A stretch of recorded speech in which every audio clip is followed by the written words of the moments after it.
আসসালামু আলাইকুম। ওয়ালাইকুম আসসালাম। হ্যাঁ নেহা, বলো।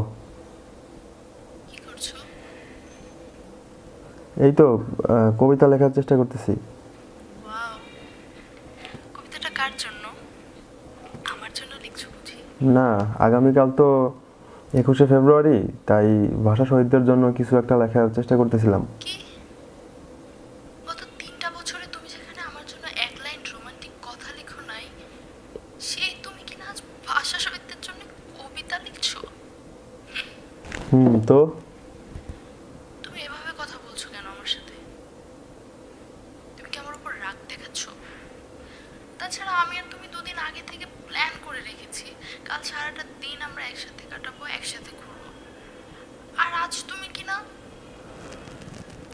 আই এম সরি ডিয়ার, আমি তোমাকে আগামীকাল সময় দিতে পারতেছি না। আমার এত প্ল্যানিং তুমি তোমার এক কথায় শেষ করে দিলা? পারলে তুমি। আচ্ছা তাহলে তুমিও শুনে রাখো, শোনো আমার কথা। আজকের পর থেকে আমাদের ব্রেকআপ। আচ্ছা, তোমার সাথে আমার সম্পর্ক যেন কতদিনের? 3 বছর। তোমার সাথে আমার সম্পর্ক মাত্র 3 বছরের, আর আমার দেশের সাথে আমার সম্পর্ক জন্ম জন্মান্তরের।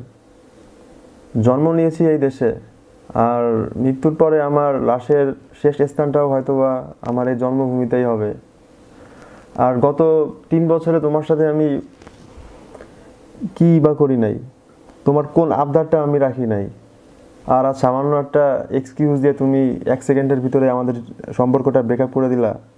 আর অপরদিকে ভাষা আন্দোলনকারী শহীদদের জন্য আমরা কিছুই করি নাই, তা সত্ত্বেও তারা তাদের জীবনের বিনিময়ে আমাদেরকে ফিরিয়ে দিয়েছে বাংলা মায়ের ভাষা, যে বাংলা ভাষায় আমরা কথা বলি, আমাদের মত প্রকাশ করি, যে বাংলা ভাষা ছাড়া আমরা ঘর থেকেই বের হতে পারি না।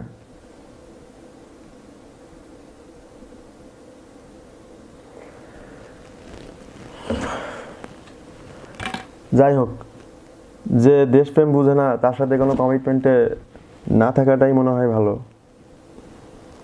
আর দোয়া করি ভালো থাকো, আর লাইফে নতুন কাউরে নিয়ে সুখী হও।